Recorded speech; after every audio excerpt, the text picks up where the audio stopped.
I need a hum. Hello. I know, I caught you by surprise, right? I know.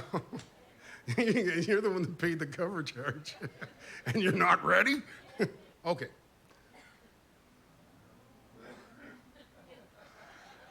Here, I'm going to give you your money back.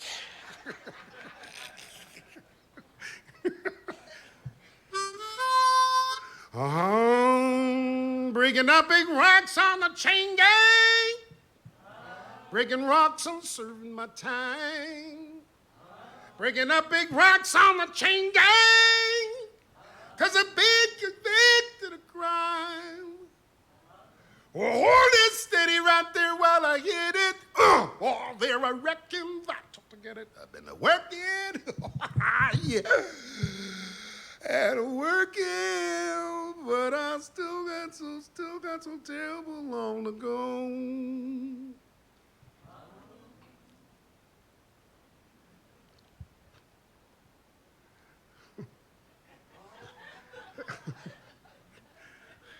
No, I'm not ready.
Good afternoon, ladies and gentlemen. Welcome to the Duncan Showroom.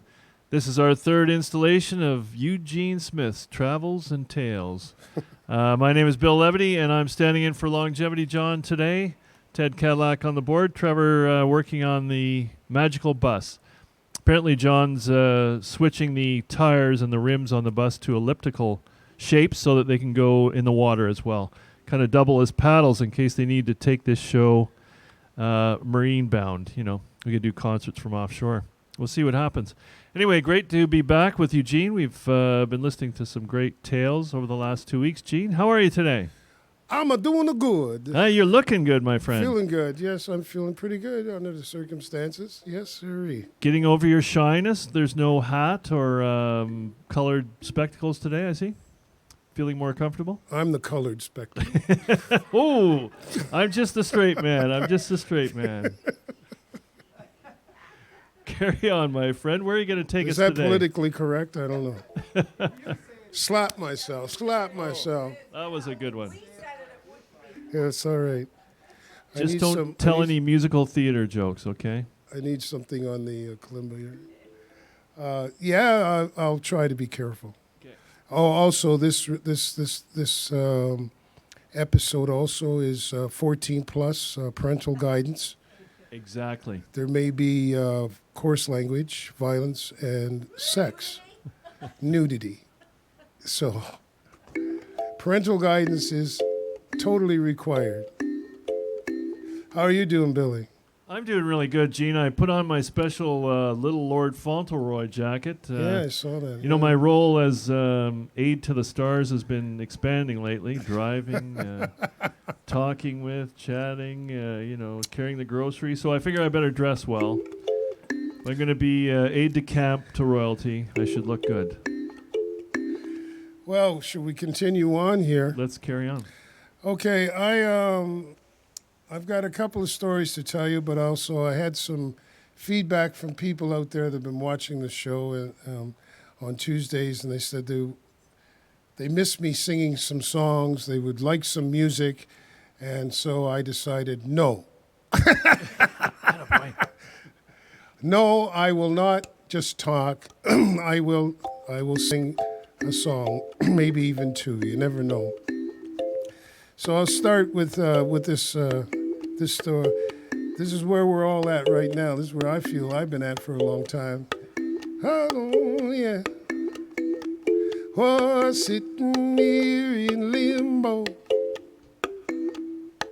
Well, I know it won't be long. Well, I'm sitting here in limbo, like a bird without a song. Well, they're putting up resistance, but I know, oh, I know my faith will lead me on. Oh, yeah. Well, I'm sitting here in limbo, waiting for the dice to roll. Well, I'm sitting here in limbo, got some time to search my soul. Well, they're putting up resistance, but I know, oh, I know my faith will lead me on. Yeah, yeah, lead me on. I don't know where life will lead me, when I know where I've been. I can't say what life will show me, when I know what I've seen. Try my hand at love and friendship now. That's all past and gone. Oh, this little boy is moving on. Yeah, yeah, yeah, yeah. Sitting here in limbo, waiting for the tide to flow. Well, I'm sitting here in limbo, got some time to call my own. Oh. Well, they're putting up resistance, but I know, oh, I know my faith will lead me on. Yeah, come on, and lead me on. Come on now, sitting in limbo, sitting in limbo, sitting in a limbo, limbo, limbo, limbo, limbo, limbo, limbo, limbo. Oh, I can't say where life will lead me, when I know where I've been. I can't say what life will show me, when I know what I've seen. Try my hand at love and friendship, that's so fast and gone. A little boy is moving on. Yes, I'm moving on, I'm moving on. Sitting here in limbo,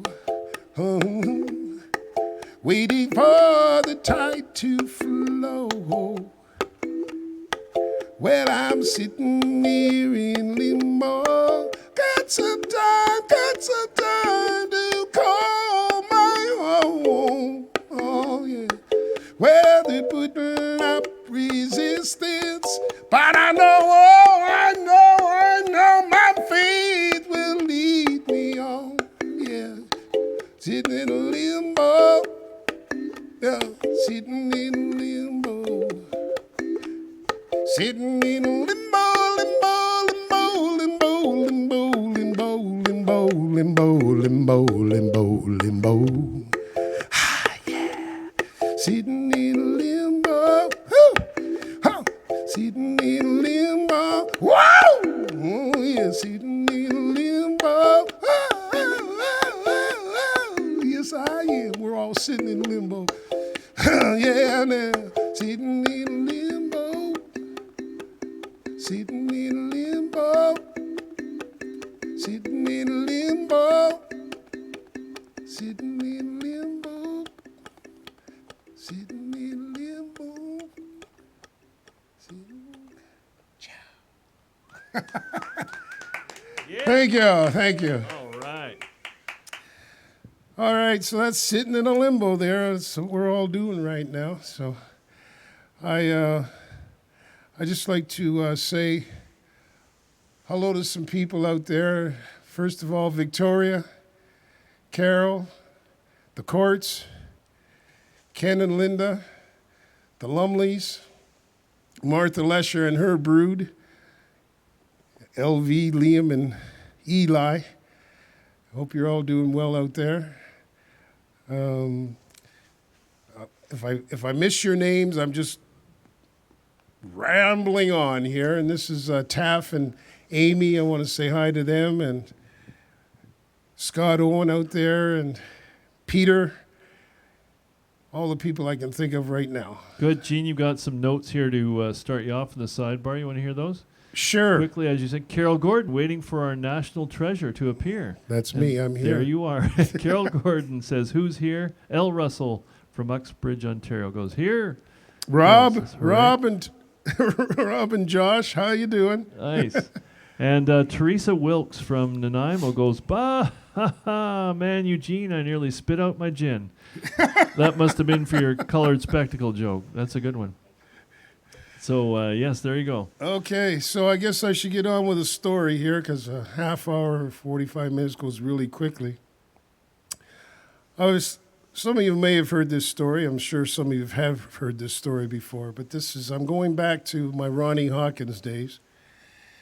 And down south on the tour when we were there for 6 weeks. And at the end of the tour, we were supposed to go to Nashville, which we did, to record. Ronnie was going to record some songs, and he was going to have me record some tunes.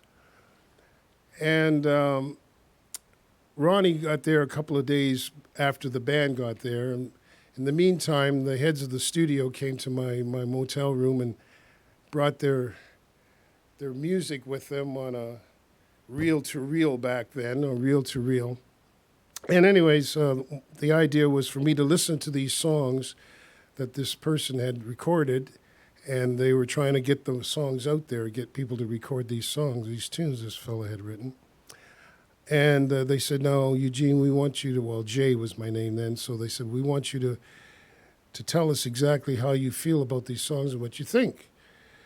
So I listened to about 5 or 6 of these tunes, and after they finished, they looked at me and they said, "So what do you think, Eugene? Is there any tune that you'd like to do? Do you like any?" I said, "Well, I don't like any of the songs at all." I said, I just don't like them. They just didn't suit me at all. And they got really upset with me, and they left the room, and they were really upset because I had said I wasn't interested in any of those songs. So when Ronnie got down there a couple of days later, he calls me to the room, his room, and, "Son, what the hell's going on?" I said, "What are you talking about?" Ronnie said, "Well, the heads of the company said you didn't like the songs, and they think you're prima donna and all this stuff." And I said, "Well, they asked me to tell them the truth, and I told them I didn't like the songs." So it turned out that the songs had been written by this fellow that was acting as a janitor, cleaning up the studios and recording his music, and it was Chris Christopherson. And one of the songs that I turned down was "Me and Bobby McGee." So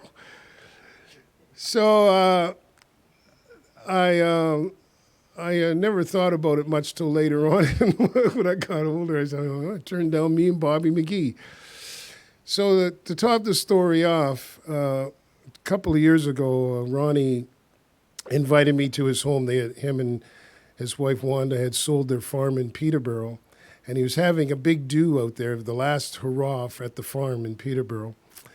And so I went out there, and there was 400 or 500 people out there, and they had one big tent for just food, which was just great, gourmet food. It was just excellent. Then they had another big tent was just booze and any kind of beer, anything you wanted.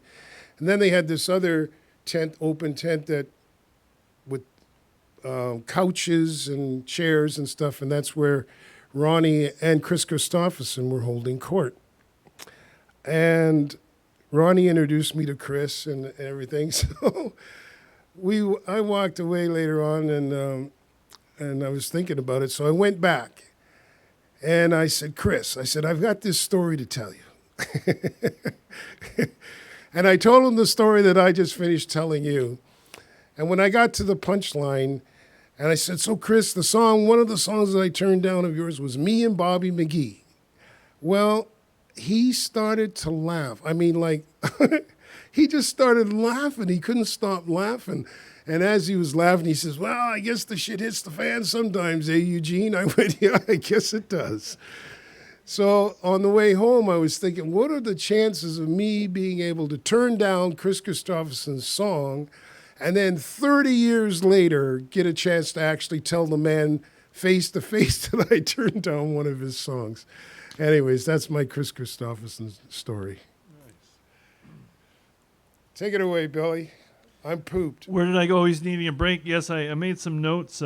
Maybe just a quick interlude before your other story, because you had dealt with the Port Moody period, and my question to you was, you had a band in the dancing club, let's say, and, adult dancing, and you know what happened with the band after that, and who did you play with in the West and on the island in the 70s? In the 70s? Oh, well, besides Lenny Bro and he was the first one, but then Terry Jacks called me up and took me into the studio and recorded about 4 or 5 songs, maybe 6 tunes of mine. One song was not mine, Freight Train, Freight Train. And he put it out on the radio on his label. And so I got to hang out with Terry Jacks, and he got to produce some songs for me. And around the same time, I was doing a few festivals out in the woods, and I got to do one with, what was it, the Pied Piper? Pied Pumpkin? Pied Pumpkin. Pied Piper. Famous. A Pied Pumpkin, that's right. Sorry. sorry. Pied Pumpkin was the trio, wasn't it? Joe Mott. Yeah. So I got to, Rick Scott. I got to play with, not play with them, but being at a festival on stage with them. And then we did something where they have the rounds, where they have people lined up on stage and you go through songs, and they were on there. And who else was there? That's about it at that particular time, and with the Pied Pumpkin and Terry Jacks and Lenny Bro. And then one of my favorite all-time singers who I grew up with as a teenager was Bobby Blue Bland. And Bobby Blue Bland was one of my favorites. I actually liked Bobby Bland at the time more than Ray Charles, but then I got to love Ray Charles even the same as Bobby Bland later on as I was getting older. So I got to open up for Bobby Bland as, what was it called, the Orpheum? I think that was the name of the place. I'm not sure. Is that? Yeah, I think that's. So anyways, I got to open up for him, one of my idols. That was it was a real treat. Well, the one name you mentioned earlier was Buffy Sainte Marie. Where did you meet her? Oh, yeah, Buffy. Well, when the band came over to Vancouver Island, we played in Port Alberni and Campbell River, and there was one other place we played. And when we were in Port Alberni, we got to open up for Buffy Sainte Marie on the reserve there. It was a 3-day event, and that was just wonderful. It was just smoked salmon. I'd never had salmon like that before. It was wonderful. I wanted to stay there forever. So yeah, so Buffy Sainte Marie came out and did her thing, and it was fun. Is that it? That for questions? It is for now. Did you have another gem you were holding on to there, I think? Another gem. Mm-hmm. Oh, yes. I have to tell you one story. One of my favorite sax players was King Curtis. And King Curtis, back in the 60s, in the 50s and the 60s, that's when instrumentals would become #1 hits. You don't have that today, but so he had a #1 hit called Soul Stew. And it started off with the bass and starting with the bass, then the drums and everything, and then he comes in with his saxophone. Well, King Curtis was on practically everybody's, all the funk music that was coming out in the 60s, if you heard a saxophone, it would always, 9 times out of 10, it would be King Curtis. Well, he had his band come to Toronto at the Lecoq Door. He would play there for a week, and I'd go down and listen to him play. I just loved his music. And one week when he came into Toronto, he was looking for a singer to sign up for his record company in New York City.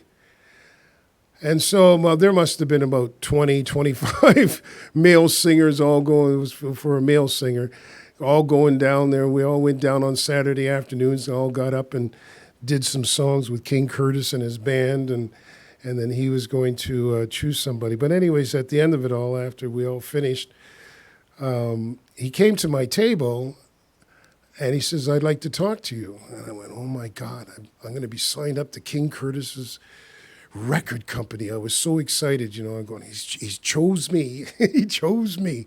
So anyways, he says, "I have to get a couple of suits up the street." He says, "Would you like to come up with me? I'd like to talk to you." So we get in his pink Cadillac, I think it was, and we drive up we drive up the street, up Yonge Street, and as we're talking, he's driving along. He says, "I just want to tell you that," he says, "you have a wonderful, excellent voice." He said, "I just love your voice."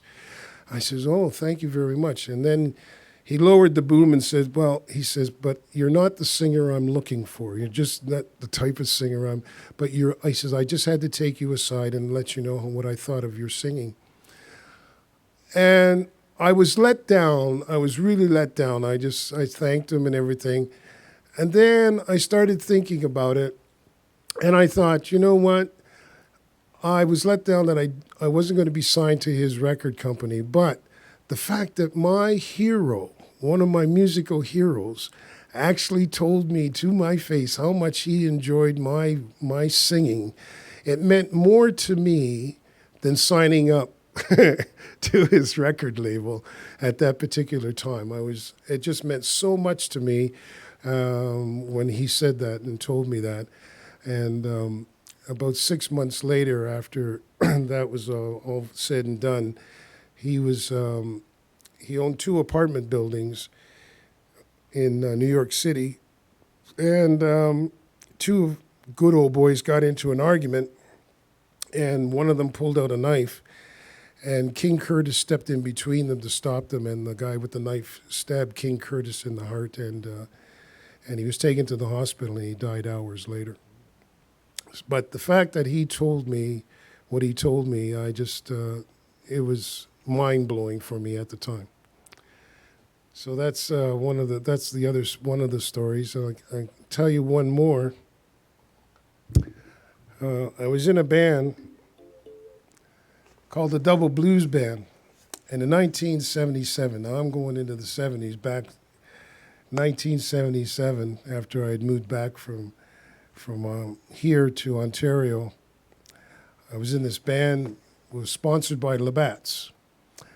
And in 77, the Olympics, the Winter Olympics in Calgary, basically it was, I would say at that particular time, it was Calgary putting it on, but it was really Labatt's putting it on, because Labatt's bought a hotel there and refurbished it, and it was the first time in the Winter Olympics or any Olympics where all the Canadian athletes that were at the Olympics, all their parents and relatives were all flown to Calgary and put up and fed for free by Labatt's.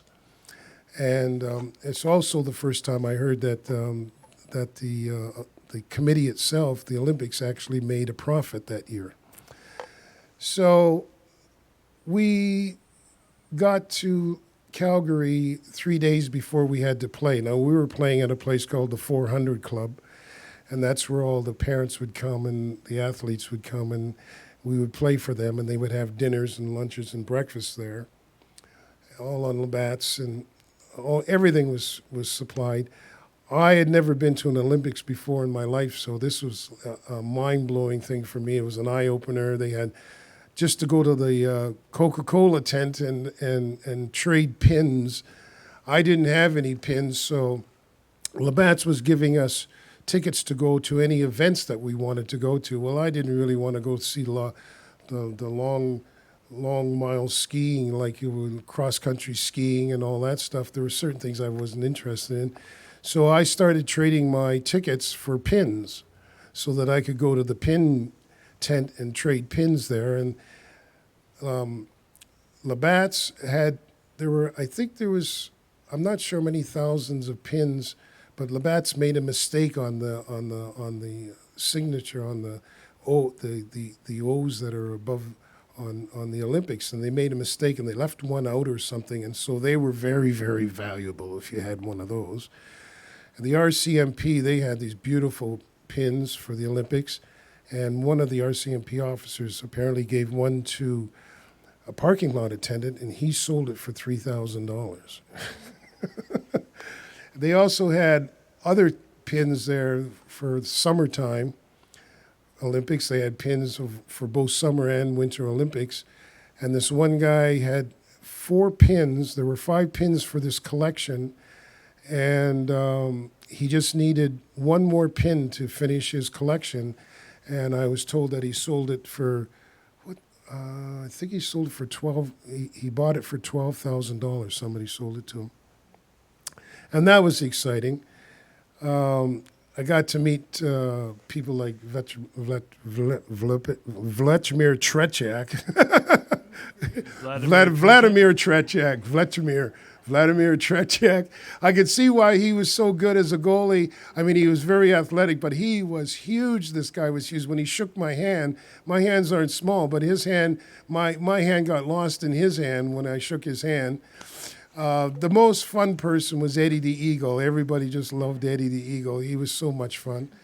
Tomba, I think was his name. He was in love with Katrina Witt. La Bamba, whatever, the Italian stallion. They're calling him the Italian stallion. He couldn't speak German and she couldn't speak Italian, but that didn't last very long. Brian Orser, he would come into the club, all these different athletes. It was really interesting. Elizabeth Manley, I got to say hello to her.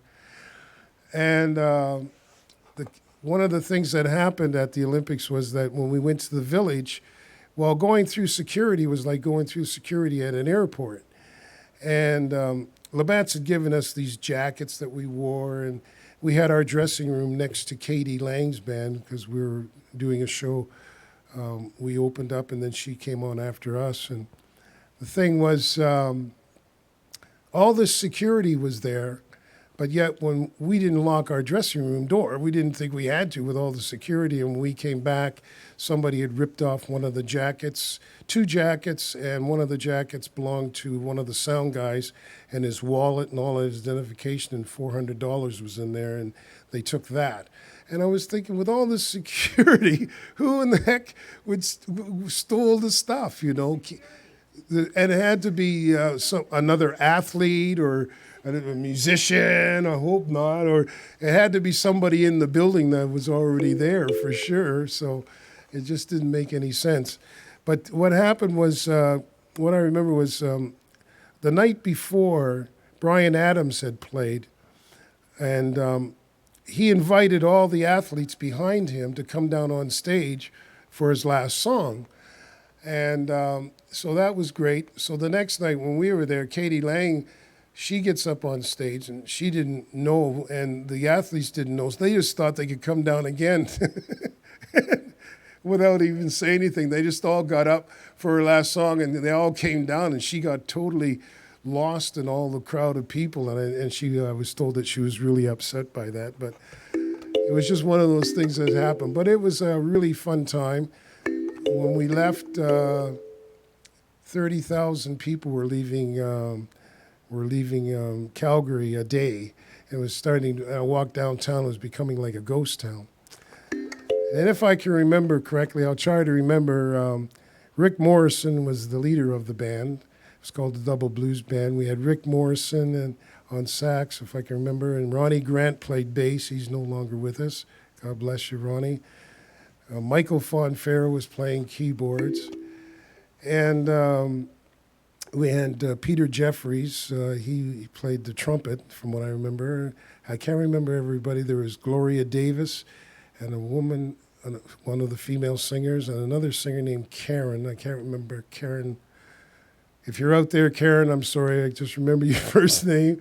On guitar, we had Peter Mueller. He played guitar.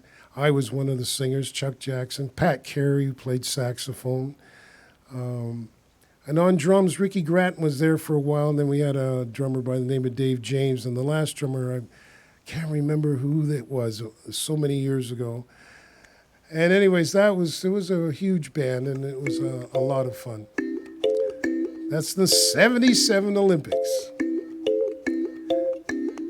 So there we go. Billy, how you doing in the other room there? You got Good anything? work, Gene. That covered a good period. We came in like right around the half-hour mark, so that was perfect.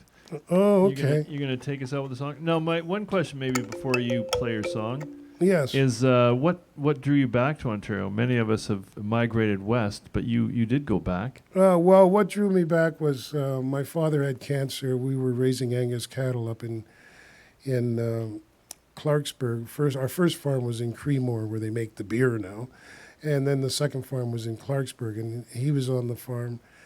And my mother needed help and the family, so I moved back to Ontario to help out.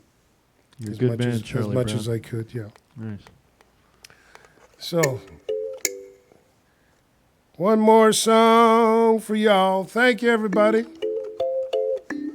for hanging in there tonight. You might watch this tomorrow. I don't know. Anyways, here's a song that...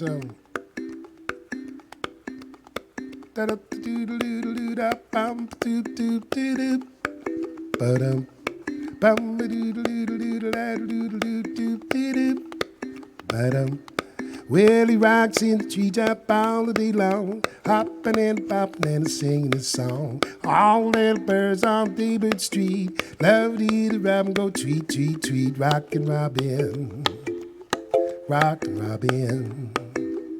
Now go rockin' Robin, 'cause you're really gonna rock tonight. Well, every little swallow, every chickadee, every little bird in the tall oak tree, the wise old owl, the big black crow, flapping their wings, sing, go bird, go, rockin' Robin, yeah, rockin' Robin. Now go rockin' Robin, 'cause you're really gonna rock tonight. With a pretty little robin at the bird bandstand, tied my dude bop, that was grand. Start going steady, bless my soul. He up bop the buzzard and the Oreo. He rocks in the treetop all day long, hopping and popping and singing his song. All little birds on Daybird Street love to hear the robin go tweet, tweet, tweet, rockin' Robin. Oh yeah, rockin' Robin. Now go rock, Robin, 'cause you're really gonna rock tonight. Yeah. Well,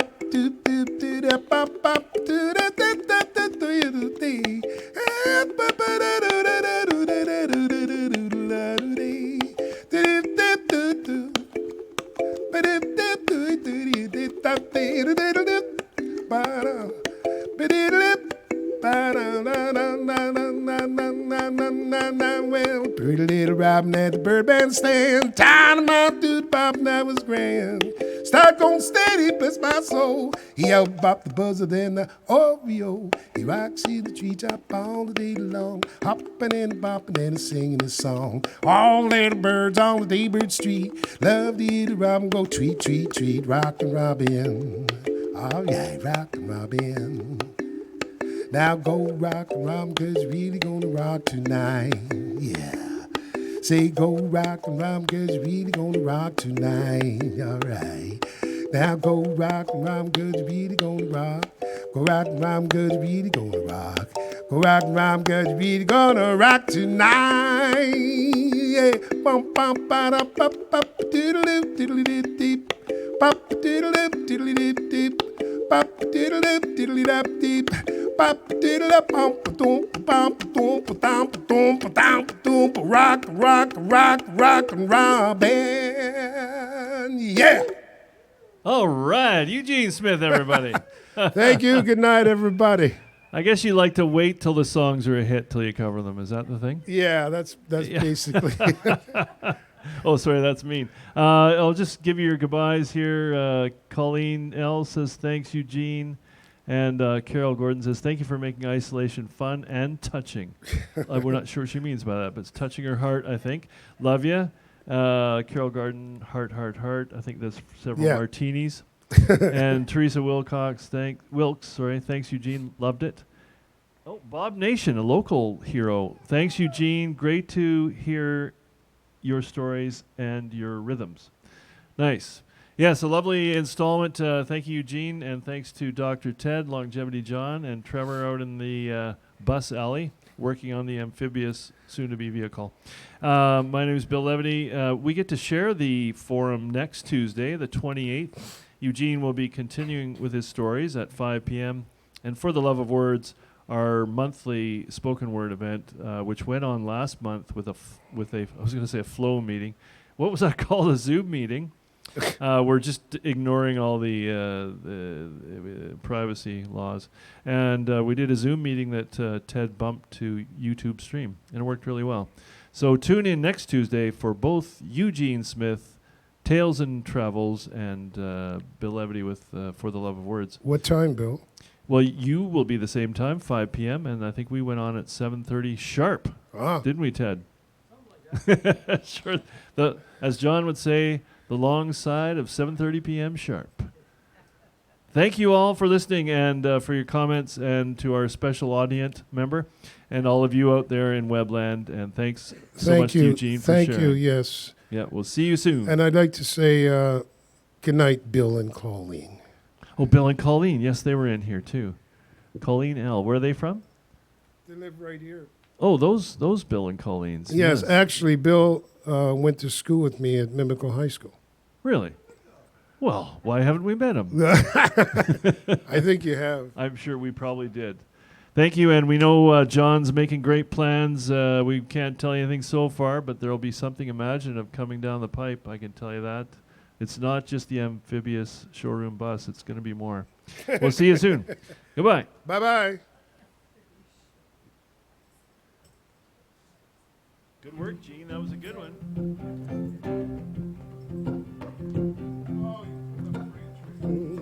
You mentioned that song.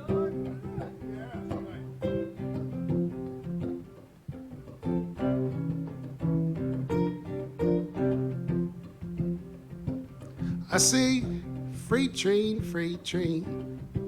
going so fast. Freight train, oh, going so fast. Well, I don't care what train I'm on, as long as it keeps out rolling on. Don't know where I'm headed for, makes no difference.